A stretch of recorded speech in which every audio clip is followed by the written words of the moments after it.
this is Christina Barr, and you're watching Black Tea News.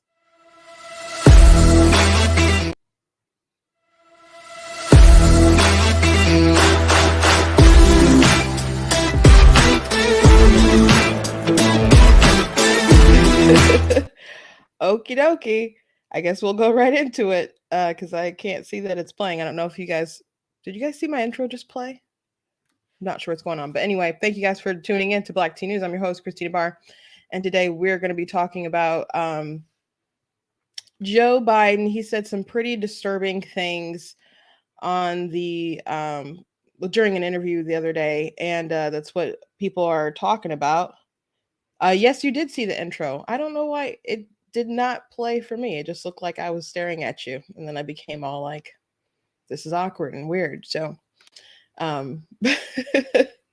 we'll just keep on pressing forward. So Joe Biden gave an interview and he said it was sinful what they're doing with in places like Florida, where they're stopping people from being able to, do gender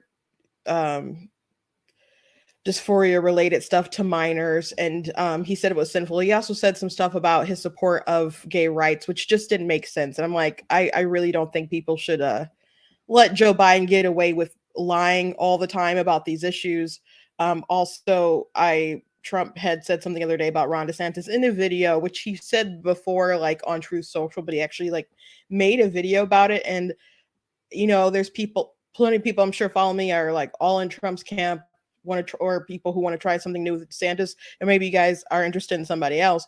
But I don't like this kind of energy where that's just the obsession, it seems like. And so we'll talk about that as well. Also, Dylan Mulvaney was on Drew Barrymore's show. I like fuse the words.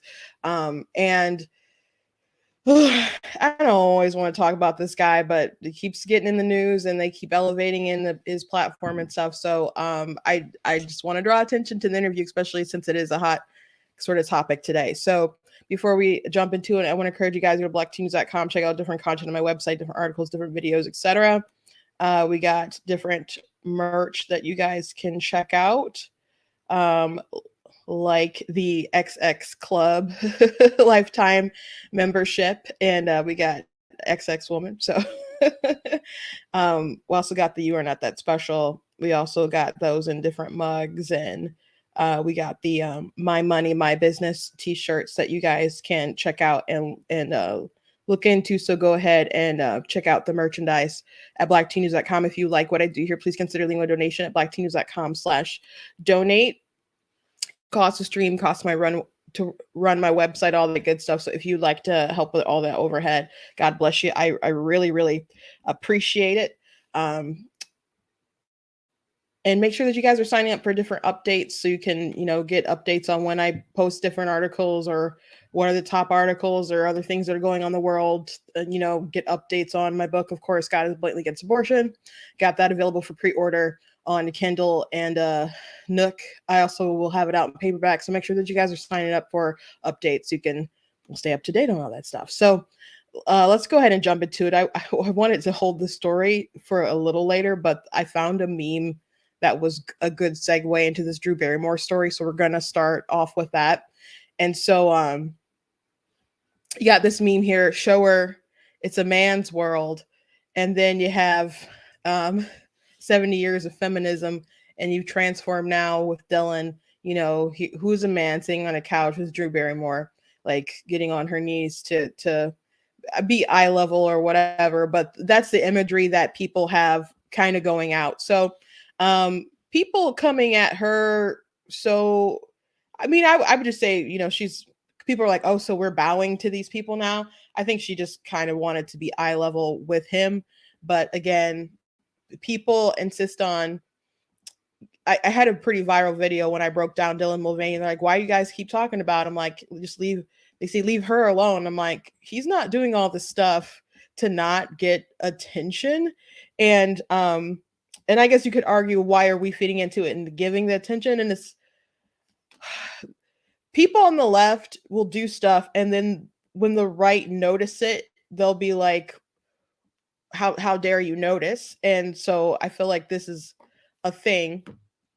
But when people say that gender is a social construct, it's really not. Sex and gender have been used interchangeably, male, female, man, woman, for the longest of time.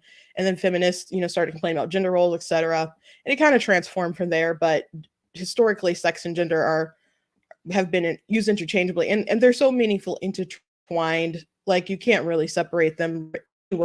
But when they say it's a construct, it's kind of like a race. Like, we know that Dylan's a man, and we know that, you can't change your gender, you can't change your sex. That's like what society has basically agreed upon. But when you have people who are very loud, they're a minority, but they're very, very loud, insisting that this is the way that things are, and this is how you have to respond, it just becomes a race to whether the people who are going to stand up for what is right and true, or are they going to be overpowered by the people who want to radically transform our world. So if people want to keep uplifting folks like Dylan, and when someone speaks out, they come and attack, that's going to continue to cause issues. So enough people have to say enough is enough with this nonsense. Like, we're not playing the pronoun game and all that stuff. It is what it is. You can dress how you want. You can feel how you want. You can identify how you want. But as far as group participation, nah, bruh, we're not doing that.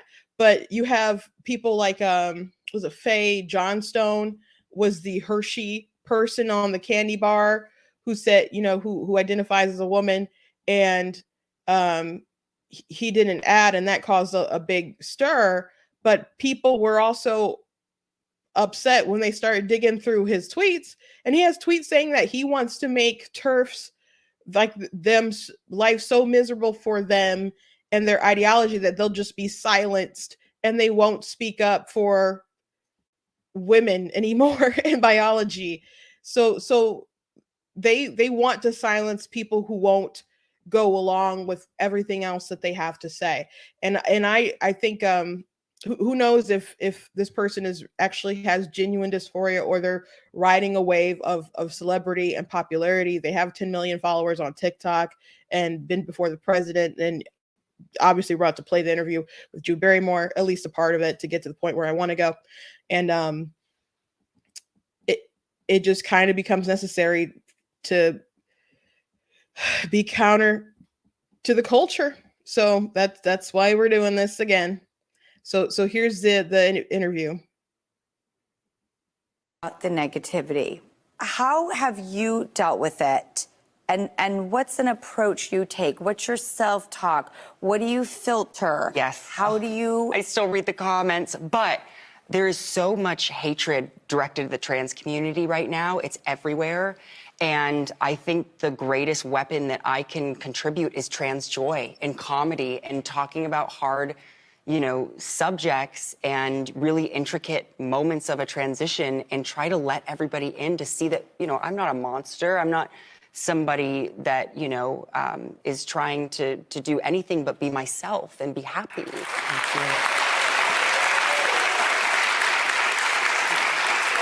Love ya. Thank you, everybody, for that support. How do you stay on your own path? Where do you draw boundaries? Where do you find the strength to keep being the joy? Well, I think having my chosen family and the people that I love to take care of me. But I also think there's something just about making sure that you don't put something out there before you're ready, and really just surrounding yourself with good people. It's interesting because I look at someone like you, and I can't imagine anybody disliking you. Oh, please. Do you want to know, ironically, who dislikes me the most sometimes? Who? Myself. Oh, me too. Oh. Okay, that's basically where we don't need to watch anymore. So a couple things to note about this video. And so she asked, how do you deal with, people coming against you? And Dylan, he said that he reads the comments or whatever, but how does he actually deal with opposition? He threatens them. He threatens them. That's what he does. He threatens people who disagrees with him. Now he's correct in the best thing that he can do is put a smile on and do like the happy stuff, because it attracts all these fans and people who want to defend it. But I mean, I've talked about this, like, it's so weird how aggressive and angry these people who are like fans of Dylan and all these other folks will come into comments and harass and bully people, calling them TERFs, which stands for trans exclusionary radical feminists, which I don't identify as a feminist myself, but that's what they call you, and a lot of people wear it with a badge of honor anyway. And they'll call you transphobe, but they'll also call you, talk about my image and other stuff like that. They'll come for your appearance. They'll say things like Dylan's more of a woman than you'll ever be, and I'm like, how the heck was that possible? But they'll be really aggressive. But as to Dylan himself issuing threats, I've done TikToks about this and have gone pretty viral. So I'm sure if you're here, you probably know what video I'm talking about, but I'll go ahead and play it. If that was your goal, then congrats. But I'm still a woman and I'm tired, and we don't have to be BFFs, and you don't have to follow me. Just please don't call the police on me if we bump into each other in the bathroom. My only agenda is an interesting thing to note about the bathroom situation. So this video, it's in its entirety, it's about 3 minutes long. And in the beginning, he addresses, I want to say something to the women on Twitter who don't like me very much. Now, why is it not just the women who don't like him very much? Why is it the women on Twitter? Well, perhaps because his huge following is on TikTok, right? If you say anything about Dylan Mulvaney, which, I mean, there's a tons of videos. He's a very popular person. So there are literally some videos about Dylan Mulvaney. But normally if you say something about him, your stuff will get reported and taken down, perhaps mass reported. And funny story, the video of mine that went very viral on YouTube, I at first had it on TikTok and it got taken down very quickly. And I thought it might. I'm like, not because I thought I did anything wrong, but I went ahead and I posted it, and it was taken down. It was reported, and then I appealed it, and then they actually, restored it, and then it got reported again, and then they just wouldn't let me appeal it. So they really, really, really, really protect this community on the app. They really, really, really do. Now, Twitter is owned by Elon Musk. Now, he's not always consistent about, the free speech stand, but it's mostly it's good. It's mostly good. And people can say what they want. And you're not likely to get banned for pointing out, by saying Ellen Page is a woman, or using Ellen Page's name or something like that. You're not going to get banned from Twitter for saying something like that. So the reason why he said the women on Twitter who don't like me very much, he doesn't have to address the women on TikTok. He doesn't have to address those women, but he doesn't have the same amount of pull and control on Twitter that he does on these other apps. So he was addressing them, trying to have a heart-to-heart about his life and what he's doing, and then he comes to this, if we bump into the bathroom with each other, don't call the police on me. Now, there's another video that he did, and when he was rating different bathrooms and his experiences in them, and because he's usually in male bathrooms and now he goes into women's bathrooms, and so when he got to the amusement park bathrooms, or he's like, or any bathrooms where there's a lot of where children might be or whatever, he called out, he said, these types of places are where conservative women judge me a lot. And I'm like, they judge you because you're a man in the bathroom with their kids. And they find that a little weird. So instead of being respectful to women and their boundaries, you call them out on your huge platform, and then you rate the bathroom a 2 out of 10. So he clearly is going into the women's spaces in the women's bathroom. He talked about being in a woman's stall, and someone next to him asked for a tampon and stuff, and I guess how kind of awkward that is. So just wanted to add some context there to the bathroom. Women, like, maybe there's some women who are okay with you being in there, but largely I would say a lot of women are like, they don't expect a man to be in the woman's bathroom. And you know, a bathroom is where you pee and you poop. Like, you can obviously go to the men's bathroom and do those things. You can go to the men's bathroom and do those things as a man with the other men, which you still qualify. So it doesn't need to be about how you identify. It can just be about, you know, male and female go, you know, take a leak with the fellas. You don't need to be in the woman's bathroom. And there was a trans woman who was on Twitter and had said, and they I don't know how long this person had transitioned, but to me they kind of still look like a dude, but looked more feminine than I think Dylan naturally does. And well, these people wear so much makeup, who knows, in a thumbnail. They're like, what, you really want me to go into a man's bathroom? What do you think will happen to me? And that same kind of projection that they put out, can't they understand that there's some women who share the same concern or a similar concern? Like, why are you the only person who gets to feel comfortable in this situation? But someone retweeted them and they're like, you made your decision. You don't get to hide behind women as a shield after you made the decision that you made. So you don't belong in our bathrooms, dude. Dude, if I see you, you know, I'm gonna call somebody and let the chips fall where they may. Is to try to find the will to wake up every day and find some ounce of happiness. And believe it or not, somehow I love you.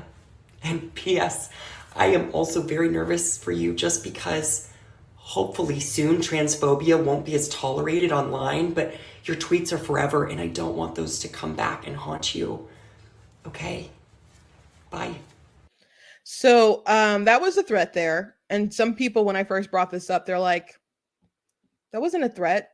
And I'm like, where was the threat? I'm like, guys, don't be dense. A lot of people could see through it.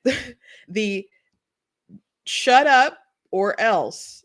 And then some people still defend it and they're like, well, he's just being honest. You know? Honest about what? Like what, you have the same attitude as Faye Johnstone saying we want to make life so toxic for the TERFs that they're afraid to say their opinions out in public? Is that what he's condoning or predicting to happen? Because Dylan also said in another video, he was complaining about people talking about him, and he said, people who call me a sexual predator just because I'm trans, that's wrong, it's bullying. And I agree with that. I totally agree with that. But then he went on to say what he finds even worse. And I'm like, what's worse than being labeled as a sexual predator? That's kind of weird.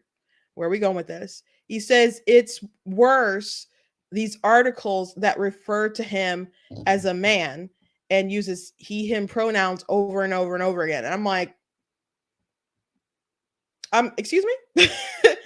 Being called a man, which you are, is worse than being labeled a sexual predator? That's freaking weird. That's really weird. So, but he said he felt that it should be illegal. He's like, I understand freedom of speech, but, and you can feel all sorts of ways and not actually advocate for it to be like banned or whatever. But with that context of, this is a person who believes that it should be illegal to call him a man, that it's worse than being called a sexual predator. So that's some really twisted logic there. Someone who has a lot of influence or is being elevated on a world stage, has literally been in front of the president of the United States. And then they do this video that says, P.S. Transphobia won't be tolerated online, and your tweets will come back to haunt you. That's shut up or else be quiet if you know what's good for you. So Dylan can continue to smile and wear all the pink he wants, dress up like Audrey Hepburn, Jackie O, do all the fashion stuff, go on Drew Barrymore, do podcasts with other brands that will have him or whatever. He can continue to do that, and he's not wrong where he's saying, well, I'm just gonna the best thing he can probably do for himself and what he wants to accomplish is to continue making on the surface positive, friendly, sort of goofy, many times offensive content of his days of girlhood. So he can continue to do that, but he'll still have his hive, mind folks who will go out and attack anyone who disagrees, who won't use his pronouns, who will talk about him or whatever. He expects people to do that. And has he blatantly called for some form of bullying, or I don't think so. But he does gaslight the crap out of people. Like I've seen a couple different videos, including I think this one too, where at the beginning, but I know he did a recent interview, like a red carpet thing, and he said, like, these people who are talking about me internally, there's just something wrong with them. So if you're a woman and you see this guy who frolics in the woods in his hiking heels, who's said, I cried so much on my first day of being a woman, did I do everything right? I've spent too much money, blah blah blah, who goes off these really big stereotypes, who if you're like, I don't like this is weird, and you spend any energy like talking about him, then something is internally wrong with you and your perception of the world. Not the person who shaved their bones to feminize themselves, not the one who's taking drugs to have, what he calls pepperonis, what his boobs are like now. Not someone who sings about normalizing his bulge, because he wants to wear his hot shorts or whatever, and people can see his junk. That's not unusual. But if you're the person who notices that and speaks up about it, then you're the person who has just something internally wrong with them. So he did a video the other day that I saw going around on TikTok of him. He didn't say Jeffrey Marsh out loud, but everyone knows that he was addressing Jeffrey Marsh and in defending Jeffrey Marsh, and was talking about how people are saying that trans people are sexual predators. That's not true. There's plenty of trans people that are saying leave the kids alone, don't trans the kids. There's plenty of people saying that who are in the LGBT community, who think this stuff is going too far when you target it to young people. And Jeffrey Marsh, TikTok is an app that sways very young. Though to be fair, they are not responsible for the fact that your kids are on TikTok and have phones and access to the stuff. They're responsible for the content that they put out. Certainly, and they do it publicly, and we should be free to publicly criticize the content that they put out, for sure. But as far as your kids going on TikTok and having access to stuff, that's a conversation you need to have with your kids, and you need to think about really limiting, what they have access to, especially if they're quite young.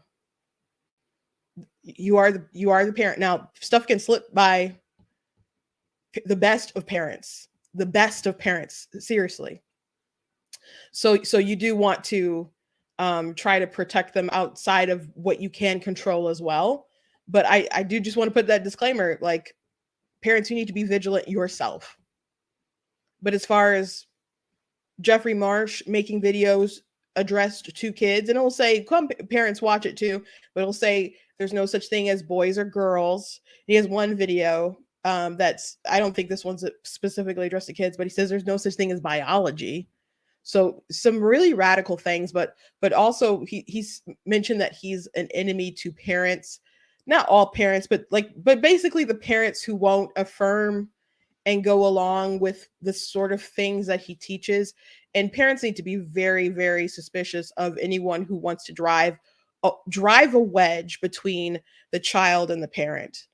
You know, not all parents are good. Some parents are abusive monsters, and you know, you want to make sure that the child is in a safe environment. But with the transgender issue, especially as of now, there's a, and I think I mentioned this the other day, but there's parents who affirm or are very open-minded, and then they'll be like, but this is like a bridge too far, because I know my child. At the end of the day, they're like, I know my child, and I don't believe that this is, they've exhibited these signs before. You know, they got on the internet and started going down a Reddit or Tumblr rabbit hole, or they got into these friends groups, and women share their pain, right? And one girl becomes non-binary, the other person becomes trans, and you know, one's a lesbian, and then they become non-binary, and then your kid's next, you know. But they're open-minded people. They're just like, this I don't know about, and they start reading up on it, and they're like, oh no, this doesn't sound like it's a good thing. I don't want you to possibly sterilize, and you might not know all the possible effects, so you'll be a slave to big pharma the rest of your lives. And then it's like, well, you got to cut these people off, they're toxic. So that's sort of like the general attitude. It appears there have been, I've read stories and reported on stories of parents who's lost custody of their children, parents who were not abusive, but they were deemed abusive because they didn't affirm. It's not healthy. It's really not healthy. And I'll say this, and I hope this is something that people will note and repeat, is that if we want to make it so the world around them just affirms, we're not really interested in their true mental health or their wellness or them getting better. We're interested in protecting the sickness. That's what we're interested in. And people will really try to guilt you and say, well, if you don't affirm, well, the parents are told, you know, if you don't affirm, then they're going to unalive themselves. That's what Chloe Cole's parents were told. And she very much misses her boobs. And she very much, you know, regrets that she transitioned. She speaks out a lot. And she's not the only one. She's not the only one who's told this. I've heard it a lot. I'm sure you guys have probably heard it a lot, that if you don't affirm them, then they're not going to make it. And that rhetoric like this or anything else that you say is literally killing people. We're not building a healthy society. We're definitely not building a healthy society. Absolutely not. So, but him coming to defend, you know, Jeffrey Marsh, who I have not accused of any crimes. There's some people saying some really heinous stuff about him. As far, he does like set off a lot of alarm bells, but what he's being accused of by or hinted at heavily by some creators, I think goes a bit too far because of the level of seriousness that it rises to. But I definitely don't think his content is appropriate for kids. I don't think his content is really appropriate for anyone, but people do have, you know, he's free to a platform just like I'm free to a platform. I mean, though their people really do report stuff. But people have been reporting their stuff too. I'm like, if it's not against TikTok's guidelines, like don't even bother. Like I understand why you want it off, but if they're not breaking the rules, they're not breaking the rules. And TikTok, you know, what do you expect them to do if they're not breaking the rules? So just go ahead and use your platform and your voice to speak out and to warn other folks. But Dylan has said some weird stuff as far as like the saying that it's worse to be called a man rather than a sexual predator. That's weird. I'm not saying he's coming for your kids, you know, anything criminal anyway. But it's weird. It's definitely weird. So Drew Barrymore, all these people, really trying to make Dylan this cultural icon and to uplift him and really push the trans movement forward to such a high level. It's weird. And they'll be like, oh, the happiness of that. But how many of these people who are sticking up for Dylan stuck up for Macy Gray when she was bullied into saying womanhood is a vibe? She went on, she had an interview with Piers Morgan, is like, man can't be a woman. And then people berated her, that she had an interview. She just wanted to promote some music, man. And the interviewer would not let it go until she's like, woman, being a woman is a vibe. And she had to walk back her statements and, as if she had been re-educated or had understanding now. And she got forced to say something that we all know is just ridiculous. If womanhood was just a vibe, you wouldn't have to shave your bones. And I'll say this before I move on to Joe Biden. If you're someone who's a man and you feel that you're a woman because of different thoughts or feelings that you have, and you feel that they make you a woman, or things that you like, that doesn't make you a woman. What it means is that men are capable of similar emotions, similar feelings, inclinations, that perhaps you just need to expand your mind on what men and women are capable of. Now, I'm not saying that that's in the normal spectrum of what masculinity is, or what men tend to like, but it just means that you're a man, so you can obviously feel the way that you feel. So if you want the freedom to dress how you want to dress, you can have that freedom, but it doesn't unmake you or remake you into someone else. And that's what people need to be focused on, knowing is okay. Maybe not, there's certain gender roles and other things that I'm not, I'm not going to jump on the train with you with, but as far as you being yourself and not actually trying to identify as a whole nother sex, that's where reality is, rather than everyone else being bullied into compliance for your mental health. It doesn't, again, it sounds like we're protecting the sickness rather than making someone well. So anyway, let's move on to this conversation with Joe Biden, this interview with Joe Biden. He says some wild things in here, and we'll be stopping and starting because quite a bit of it's not true. But he was talking about gender ideology and other things. And well, first let me show this Ron DeSantis tweet in relation to this.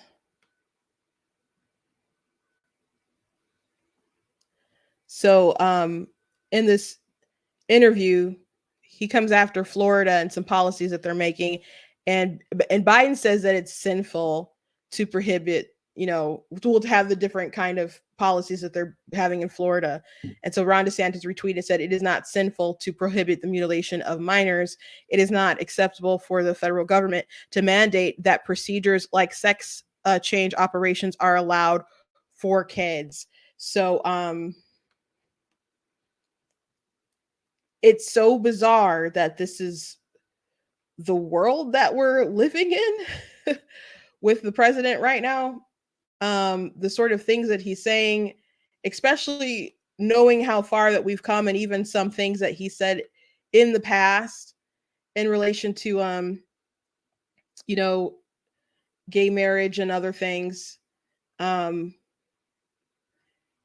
It's just really, really, really bonkers.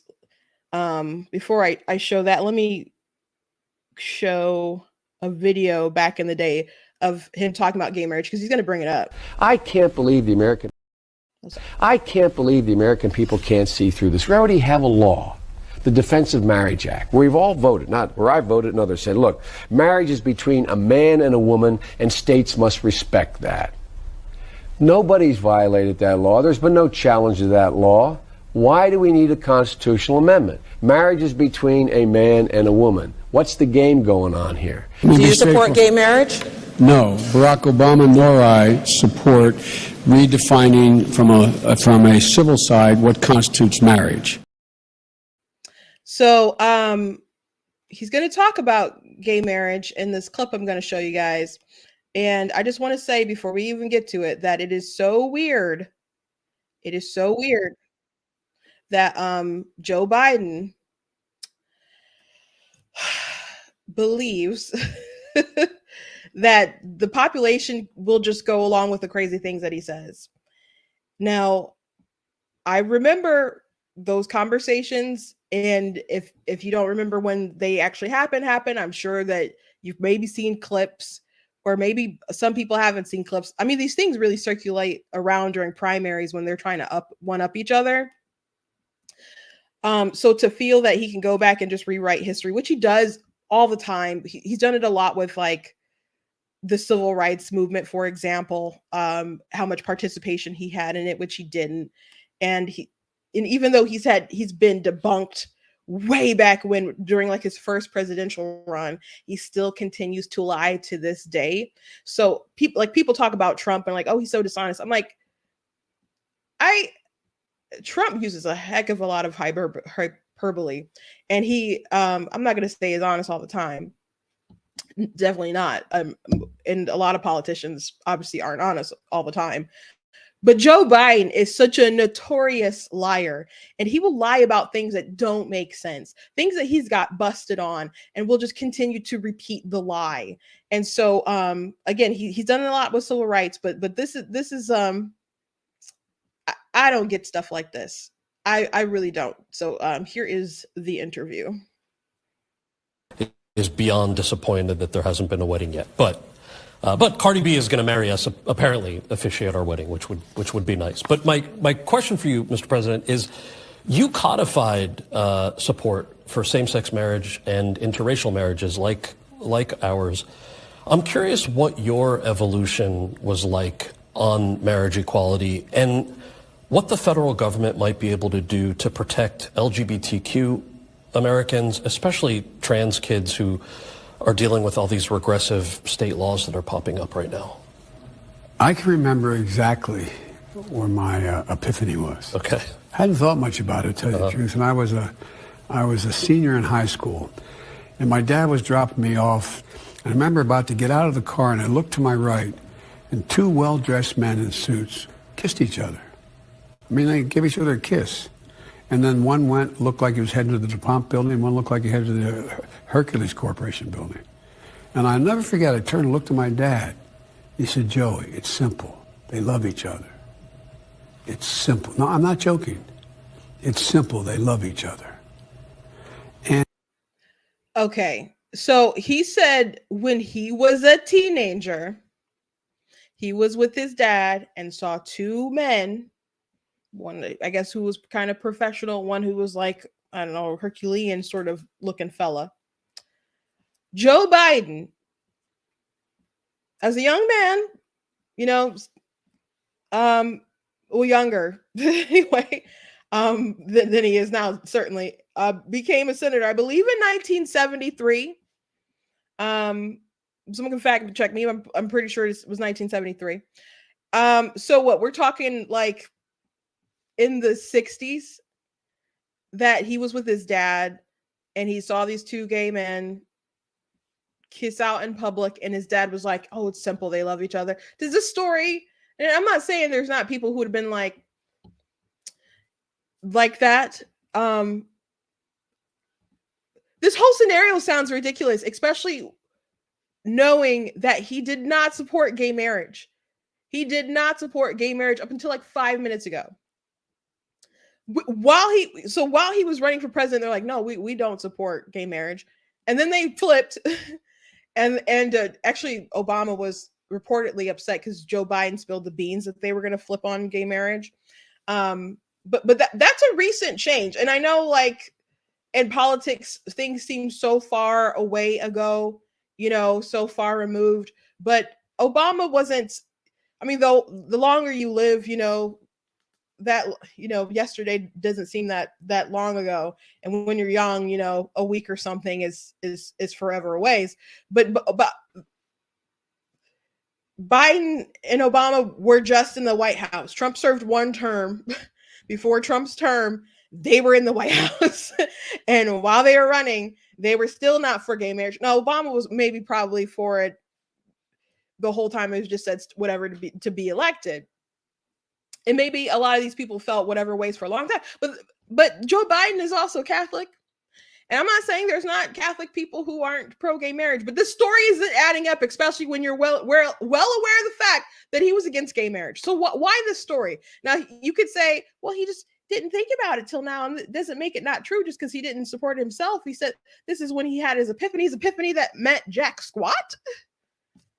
The story, it sounds made up like so many other of his stories about his youth. And that still doesn't explain his evolution on the issue. Because again, it wasn't that long ago that he didn't support gay marriage. And that's something that during the campaign trail, he got blasted by his fellow competitors about. But he's shifted on a lot of different things throughout the years. He was for the Hyde Amendment until Bernie Sanders was roasting him or Twitter started roasting him. And I'm talking about the 2020 election, not sometime for Senate, not when he was running with Obama. The Hyde Amendment that's supposed to stop federal funds from funding abortion. And when he was in the White House, there was a Catholic news reporter who kept asking questions about abortion. Jen Psaki would just say, he's Catholic, don't worry about it. That would be her answer. Like, don't worry about abortion, he's Catholic. Like, try to just, shoot they're off their concerns. And now this man wants it so that pharmacies can sell abortion pills at Walgreens and all these places, and supersede or bypass states that have the bans, which, by the way, whatever side of the issue that you're on, that's pretty dangerous. You really should be observed. It can be very painful. You can have so many different complications. You don't even need like a scan, some kind of ultrasound. Like, what if your baby is in your fallopian tube and you're having some kind of ectopic pregnancy and you take that pill? It's just very dangerous. And the FDA had told like Politico not too long ago why that it was dangerous or why there's bad idea. But now that they want to go move forward in this way, it's like, oh well, it's fine. Like, it's not, and there's so much political motivation behind it. So I just want to put it out there. It is not good. So if you have access to have access to those pills without any sort of observation, and you don't want to be checked, like, please do not do that to yourself. Please do not do that to yourself. But he's flipped on a lot of different things. So he could have just been honest and answered the question instead of like making this scenario up. I'm assuming he made it up, but even if he didn't make it up, that really doesn't answer the question about his evolution on the topic. Like, if you had an epiphany back then, if you had an epiphany back in the 1960s, then why was it that you weren't for gay marriage until like 2008, 9, whatever year it was? Let's keep watching. It's never been. It's never been.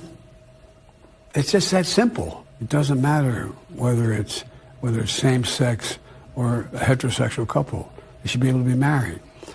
What is the problem?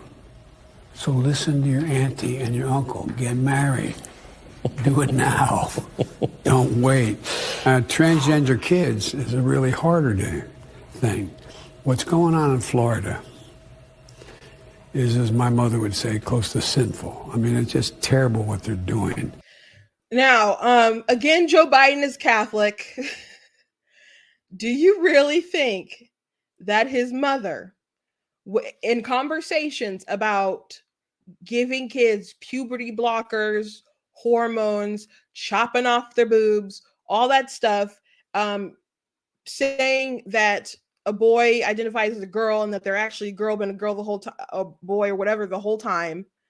Do you think his mother would be like, that's absolutely sinful, that they won't let them chop their tits off or take, estrogen or testosterone or whatever? Do you think his mother would actually say that? This Catholic family here? I don't really think so. Maybe he could just be bringing up the expression, but don't defame your mom like that, Joe. I just don't believe it. It's not like, a kid wakes up one morning and says, I decided I want to become a man, or I want to become a woman, or I want to change. I mean, what are they thinking about here? So I won't say it's like one day they wake up, but there's kids who will have questions about their gender, and then they normally grow out of it. But we entertain everything now, and are like, oh, we gotta go ahead and they're actually this thing that they say.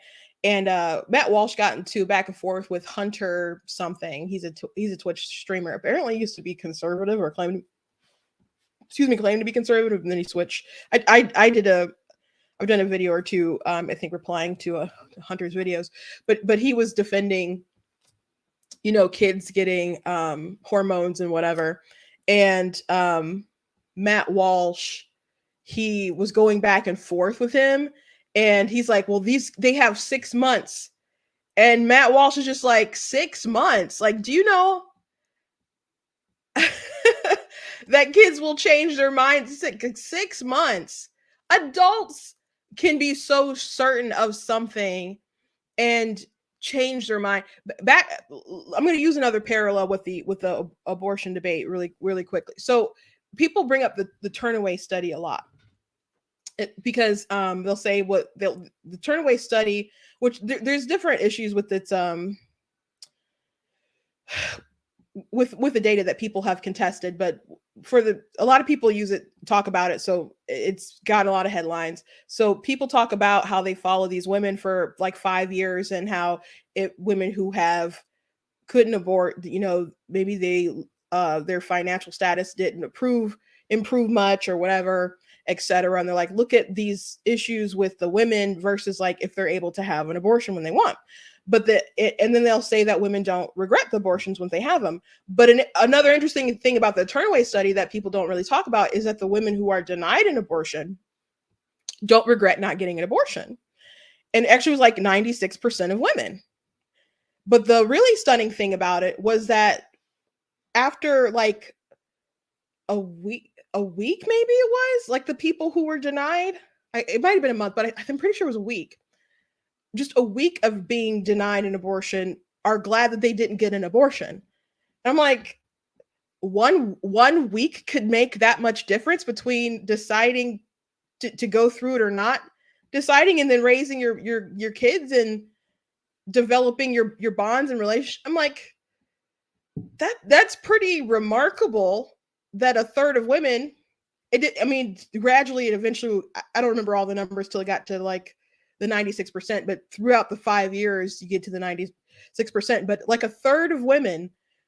So I'm just bringing this up to say that people can be so sure of wanting to do something that's pretty darn permanent,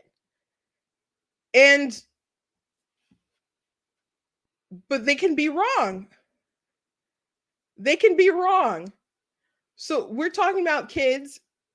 And by the way, if you read like Abigail Schreier's book, she's talking about these parents and these kids who go through this, and the parents will observe, like, my kid didn't have these signs or whatever before, but if they start on the different hormones, well, they start the therapists say start with the affirmation, and they're like, well, just go ahead and do the puberty blockers. We'll just try it out. But they know, I'm sure the professionals know, that when they start engaging with these things, the more likely they are to go through with it and then get to the puberty blockers and then go onto the hormones and then continuously going on that path. Now, there are more people detransitioning all the time, and detransitioners get a lot of flack themselves, but no, I don't believe that kids wake up one day and say that I'm a girl, I'm a boy, whatever, but there'll be a lot of underlying conditions to make them feel kind of out of place or uncomfortable with themselves or body, or just other ways that they're unhappy. And then they'll have friend groups or whatever that are one thing or start identifying as one way or another. And women particularly, we empathize with each other, we feel each other's pain. And there's some people who go on Reddit threads or Tumblr or whatever, and they self-diagnose. And I'm not joking. Like, that has been the testimony of people. I want to thank you for the super sticker, by the way. I did announce yesterday that those are the KT out. I'm assuming people want to like see their stuff out there when they do the super chat stuff, but I did get monetized the other day by YouTube, so that was like officially the first thing that someone actually sent during a live. So thank you. That's pretty cool. Appreciate it. So again, nobody thinks that kids just wake up one day and they want to change, but that doesn't make it right. It doesn't mean they're right, and it doesn't mean that they're not going to grow out of it. My sister has a friend, and her daughter was like pretty sure that she was, trans, and her mom knew that just wasn't right for her, and she's on the left, but she just knew it wasn't right for her. So she's like, you can cut your hair, your hair is yours, but as far as like investing in other kind of stuff, we don't have that kind of money for that. And so it bought time, and she knew within herself that if she really pressed it and was like, no, you're not, that her child would double down. She knew that. So she gave her that space, and it worked out for them, because eventually she grew out of it. She grew out of it. There's a lot of other people that are not so fortunate, and parents that aren't so fortunate. Because I'm like, well, what could have happened if there would have been like, oh, well, we can find a way to get your hormones or whatever paid for, or oh, your mom won't let you do that, we can help you get emancipated, or someone else have custody for you. There's a lot of really dangerous stuff going on that the president here is entertaining, but it's going to get worse. So let's keep listening. Human beings, they have feelings, they have inclinations that are, it just, to me, is, I don't know, it's cruel. And the way we do it is we make sure we pass legislation like we passed on same-sex marriage. You mess with that, you're breaking the law, and you're going to be held accountable. Thank you, sir. I also can tell that, like, some auntie or my mom probably texted you beforehand if you're trying to pressure. Yeah, so he's saying that he wants to have some kind of legislation on a federal level that's going to stop these states from making moves to stop what they deem as medical malpractice with these kids. If you didn't see the video with the whistleblower that said, I thought I was saving the trans kids, and I went through I read the whole article and added my commentary. You guys can just go read the article if you want, but Barry Weiss, I think it's Barry Weiss, the Free Press put it out. It was a really good article, and people were upset about it, but I think it was a very important read. Thank you to all the guys in the chat. I know you guys are communicating with each other, responding. That does like help boost everything. So thank you guys for being engaged. Really appreciate it. I can't read everything like as I'm going. I'm trying to like keep all my thoughts together, so I'm not like super interactive, because I have like a story kind of thought process I'm trying to go through. But you're very much appreciated. So I just want to thank you guys for being engaged. Ron DeSantis, what other people are doing, Europe has been ahead of the curve as far as like doing the transgender stuff, and they've seen more harm. than we have than we witnessed, and so they're pulling back, and the U.S. can make the same mistakes, or they can pull back as well and pump the brakes on this stuff. You can still wear what you want to wear, do your hair how you want to do it, but as far as like giving drugs to kids that are chemical castration drugs, and people take offense to that, but Lupron is something that they did give to prisoners to chemically castrate them. That's just a fact. That's a fact.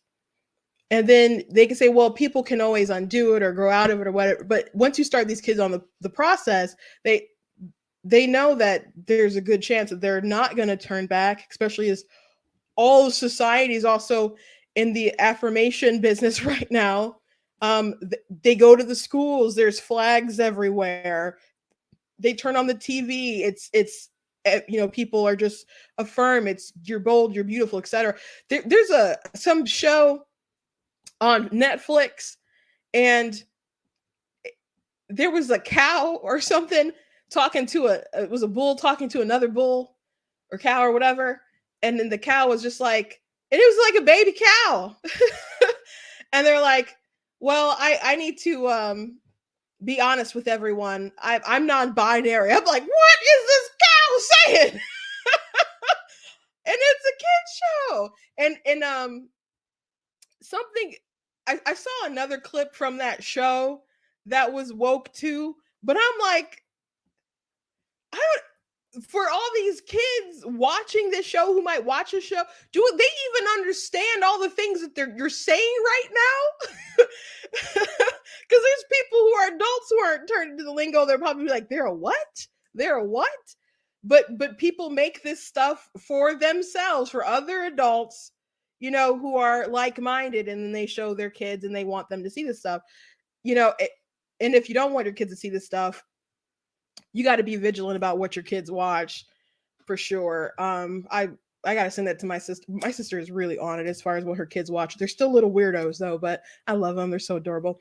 But they're still a little weird. But she's very vigilant about what they do and don't watch, and what we can watch while we're around them. Like even if there's a movie, like you can imagine, like in my family, we don't watch like extremely weird, well maybe not weird, but like inappropriate things or anything like that. But even if it's like something that might be too violent or have a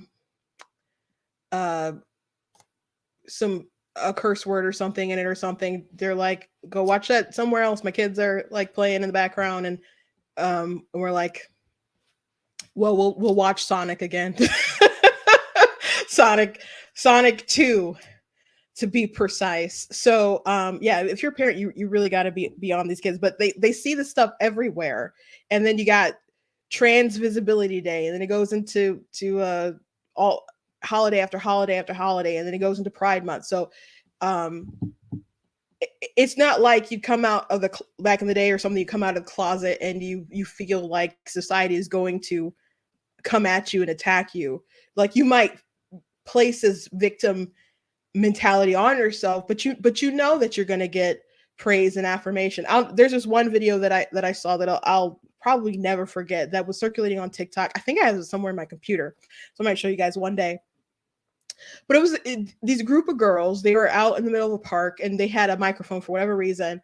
And one of the girls announced, and she had like short hair, it kind of how you would expect non-binary or trans men at the beginning of their stages to kind of look, I guess, like in a stereotypical kind of way. And she announced to her group of friends, she's like, I'm a boy.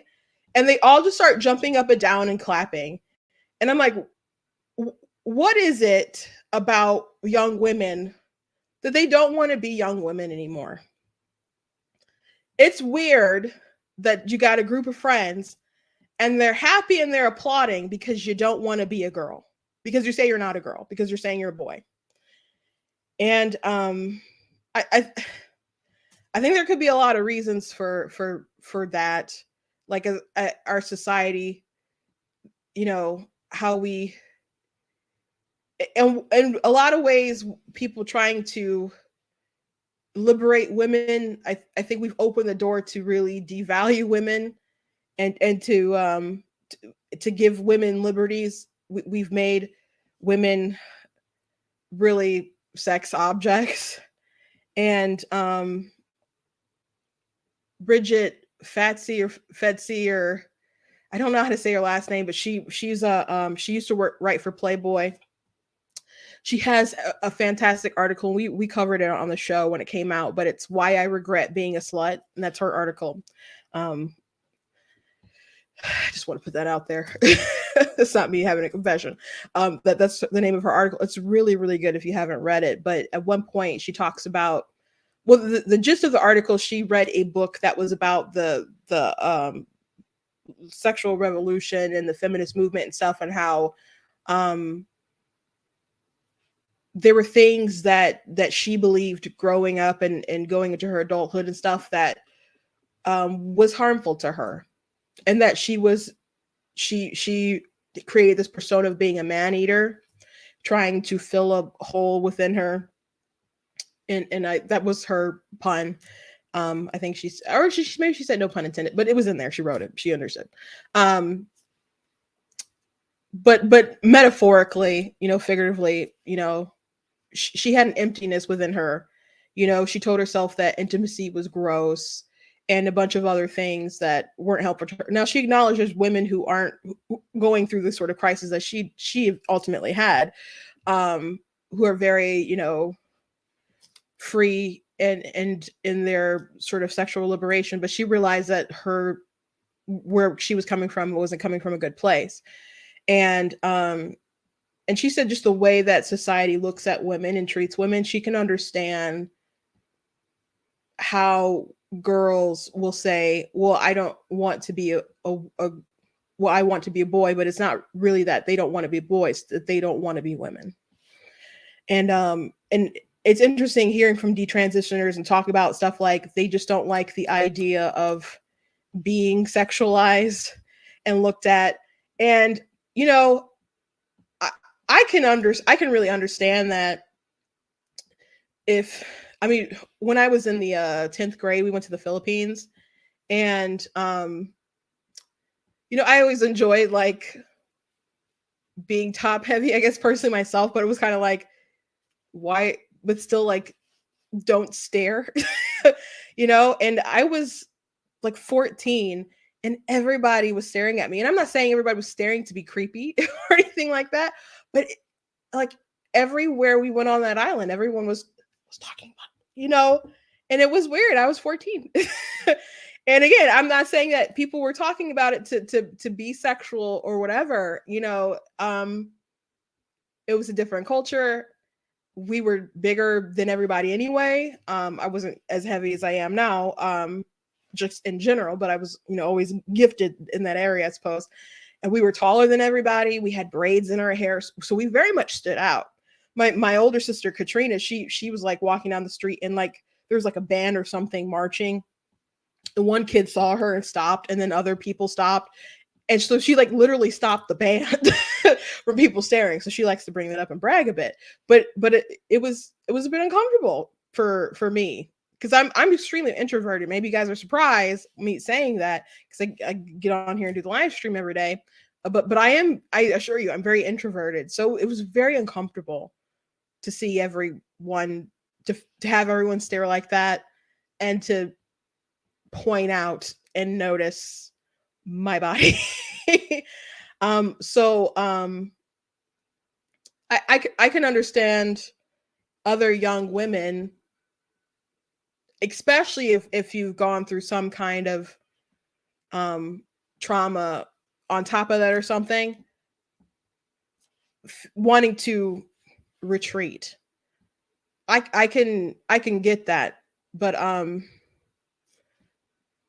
going so gung-ho with I know that affirmation is the thing, and if we don't, then they're gonna hurt them. It's not healthy. It's not healthy. So states like Florida have taken upon themselves to try to say, We want to protect kids. We don't want them to do this irreversible damage to themselves. And Joe Biden, as the president of the United States, is saying we want to enact policies on a federal level to stop you from doing what you deem to be as protecting kids, because he deems it sinful. I didn't vote for the man. Did you guys vote for the man? Because now he's talking about this and what they want to do federally. So this is now a presidential type of question. And I guess a congressional and a question and something you have to ask of your senators as well, because Joe Biden has laid this on the table. And there's someone asked me maybe about a week or two ago, why do we care so much about this topic and why do we keep talking about it? And they didn't ask it in a very rude way. Maybe they meant it rude, but I didn't. I thought it was an honest question, or at least it's a question that's worth answering thoughtfully. And so I plan to make a video laying out the sort of beginning of this point in the US. Like, I don't know all the history of how it really exploded in the UK, but I can chronicle, when it became like a huge talking point, as far as the US coming on Front Street. Now, there have been trans people longer than it's been a huge area of conversation, but we can date it back to like there was that ordinance about the bathroom policy, and then in the Obama administration, how they wanted to make it so that boys, there was a boy, I think maybe in Illinois, who wanted to go in a girls' locker room. So, and go all the way to today. And it's like, what other options do we have when there's been such an aggressive progression? And now there's bills where they're like, well, we don't think we should allow men into battered women's shelters. Like, are you serious? Or we should allow men who've sexually assaulted women into women's prisons because they say that they're women. That's bonkers. Like, why should we do that? So there's pretty serious repercussions that are coming here. And not even just like, I think a lot of people are obviously concerned for the kids and what will happen to them. But again, we mentioned Dylan Mulvaney. He said, I think it should be illegal to call him a man. And not too long ago on Twitter, you didn't have free speech to say that he was a man on there. That's why Elon Musk owns the company. They shut out the Babylon Bee for saying that Rachel Levine is a man, or one man of the year, and they got locked out of their account. And they're like, well, we're not deleting it because it's true. And that started Elon Musk on his pathway to buying Twitter. But not too long ago, you couldn't say that kind of stuff on that app. You'd lose your account, get locked out, or whatever. And if you didn't have a huge account, you'd be gone and no one would know that you were missing. So there's serious repercussions, and some of it's ideology that they're really pushing it, like they're just kind of devoted to it in general, like a religion. Some of it is a lot of it's probably money. The love of money is legit the root of all evil. Your kids, when they become slaves to big pharma, and then a lot of people participate in the, commercialization of pride and other stuff too. So there's that. And then there's also the political gain. And I've gone into it before, but I think highlighting the natural sort of enemy to this sort of movement is like the right-wing evangelical type people. Not only them, but if you uplift and protect those rights above everyone else's rights, you can definitely find a way to clobber the religious right. And if they're silenced and they lose power, then the left gains a lot of power. There's a lot of like political play, and we can go into that more at a different time. I guess maybe when I expand more on that video, but I'm already over, and I'd like to move on, but yeah, Biden is definitely the worst. Biden is definitely the worst. Another thing I want to mention, I guess briefly now, is that Joe Biden is reported he's going to do some executive orders on guns, and I really don't want to hear this man speak about guns at all until they address the fact that his son lied on an ATF form, and it's not like we don't all know that he did. He did. Well, maybe people don't know. If you don't know, then you just haven't heard that bit of news. But he lied on his form. It's basically provable. So if you're not going to go after people who are not honest about their ATF form, and you're talking about gun reforms and gun control and background checks, what does it matter if people are going to lie on the background checks and you're going to do absolutely nothing to the people who do that? Now, of course, he's a president's son and they don't want to do anything, but he did it and we know about it. He did it and we know about it. So I know he doesn't care, and he can do whatever he wants. He thinks that he's going to get away with it. And unfortunately, we keep kind of proving him right. So I just want to throw my frustration out there.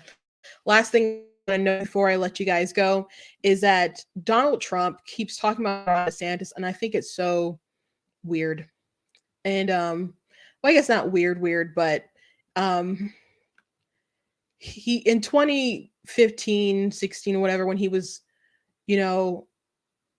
going for the election, he just had like a massive amount of energy, like, alpha energy. And I don't quite feel it's the same when he goes for DeSantis in the way that he is. So one of his attacks against him is that he's trying to downplay the work that he's done in Florida.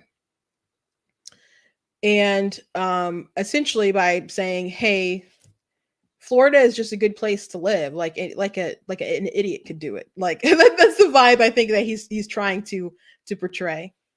For those of you that didn't notice, Florida was doing great long before Ron DeSantis got there.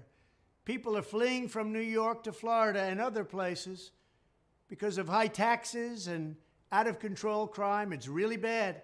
Not because of the governor. Thank you, Mr. President, for doing that. But it's not because of the governor. Florida was doing fantastically. You had a governor named Rick Scott who did a very good job. Even Charlie Crist, the Democrat, did a good job, and he had very good numbers. Sunshine and ocean are very alluring. It's not too hard to work with those factors. So just remember, Florida was doing really well long before Ron DeSantis got there. So the purpose of doing that is to, the people in Florida who appreciate Ron DeSantis, I don't think this can work as in trying to convince them that they don't legitimately love their governor more than other past governors. He just won his reelection by 19 points. People really like him. I heard someone talk about how people will talk about Ron DeSantis like at dinner, like, oh man, I really love this guy. I'm like, well, do you know him or something? Like they'll just bring it up at like family dinner, just how much they love him. Like it's just different than a lot of people see from other politicians. So I don't I know so many people are fleeing, going to Florida, and I definitely understand it. So I don't think that's going to work within Florida, but if he's trying to convince the rest of the country, or not the whole rest of the country, but the primary voters they're like, I'm thinking about voting for Ron DeSantis because I don't think that Trump is very electable anymore because of how contentious he was with the media or other folks, or January 6th, or the election interference, or the fraud talk, and all, for whatever reason, people saying that Trump is not electable, or feel that he's not electable. And they're like, well, DeSantis believes in a lot of the same things, and he's really good at governing, and he's younger. So let's go that route because he just is super popular. So therefore, we think he'll have a better shot. So I think Trump here is just trying to convince everybody that he's just not that special. And any monkey in a suit can do this job in Florida. Like he has a handicap going for him is what Trump is apparently pushing. Now, DeSantis, when he ran against Gillum, gosh, if you're in Florida, you dodged a major bullet. About missing Andrew Gillum. It's so amazing how big of a bullet they dodged. But that was a closer election, and ultimately, like, Gillum wanted to. There were some, questions about corruption, other stuff going on with him. But even if you brought that up, they'd be like, "Oh, you're bringing that up because you're racist." DeSantis is like, you can't ask questions on a debate stage without being called a racist. But people on the ground were talking about how DeSantis was not the best at campaigning at that time. He still like doesn't have the natural charisma that Trump has, but he's definitely got a lot better than when he was green, kind of out on the camp. Well, he's not green. I mean, he's been in office and stuff before, but she's just gotten a lot better since then. But he's obviously grew his lead, and when he won re-election, it was by 19 points. It wasn't even close. Wasn't ever going to be close. But that sort of blowout and flipping, Miami-Dade and stuff, that's nothing to shrug off. And then other people around the country are looking at that and saying that's pretty impressive. So if I were Trump, I would really, really stick to your legacy and go from there. I would talk about my campaign, if I was Trump, would be I was right the whole time. I was right about this. I was right about that. I was like, I told you that Joe Biden would shut down the economy. I told you that he would come for your oil. I told you he would come for your guns. I told you he would do this. But you listen to Trump? No, you didn't listen to Trump. And now you got war in Ukraine. And now you got this. Like, just go from there. Like, we had peace and he did this. You should have listened to Trump. Like, he made a mistake. Don't you want to rectify your mistake? That's how I would push it. I wouldn't make it so obvious that you think that DeSantis is the gorilla in the cage with you. That's my 2 cents. He's not giving me the alpha energy that he had, against like 15 other people on the debate stage before, or how many other people it was in the race. I'm not getting that same vibe. And DeSantis just keeps ignoring him. And if he's wise, he'll probably continue to do that. And he will probably run off of his accomplishments and what he wants to do and turning the rest of the country into Florida. So, I mean, maybe that's the strategy, like DeSantis saying, we want to turn the rest of America like into Florida, give you that freedom or whatever. And Trump is just like, Florida is a unique situation and you're just a monkey in a suit, maybe that's the strategy, but I'm not feeling it. You guys can feel however way you want. Thank you guys for watching today. I hope you guys enjoyed. Please go to blacktnews.com, check out different content on the website, different articles, videos, etc. Please check out different merch that I have at my store that does help when you guys look at that kind of stuff. Let me just show one or two things. We got the black tea mug here. We got the School Frederick Douglass shirt. If you're from Canada, we got the Free Canada stuff with the Catching Fire stuff. Sort of, leaf logo there going on. So lots of cool stuff. You guys can check out the site. Also, March is reading month. I do write books if you are unaware. I have 15 published books, 1 nonfiction. The rest are, well, obviously fiction, and I write all kinds of stuff. I've got, stuff for kids, chapter books. I have written some picture books, but the art's just not done yet. But I do have that stuff, coming down eventually. I got my historical fiction fantasy series. I got a lot of stuff coming out that I have. Also, I do have my book, of course, God is Blatantly Gets Abortion, so you guys can check that out and pre-order that. You can pre-order on Kindle right now, and when it's available for paperback, you guys can get that also in hard copy as well. So thank you guys for watching. If you do like what I do here, you can also donate at the website, blacktnews.com/donate. It's right there on my screen, blacktnews.com. If you want to donate, you can, whether it's a gift of $10, $20, $50, $100. I thank you guys for who have donated in the past, large and small. I cost a stream, run my website, all that good stuff. So if you want to help with that overhead, I really, really appreciate it. And thank you guys for watching live, for being in the chat. I saw it was very lively today. That all really does help, ups me in the algorithm, all that good stuff. So thank you. And I will see you guys tomorrow.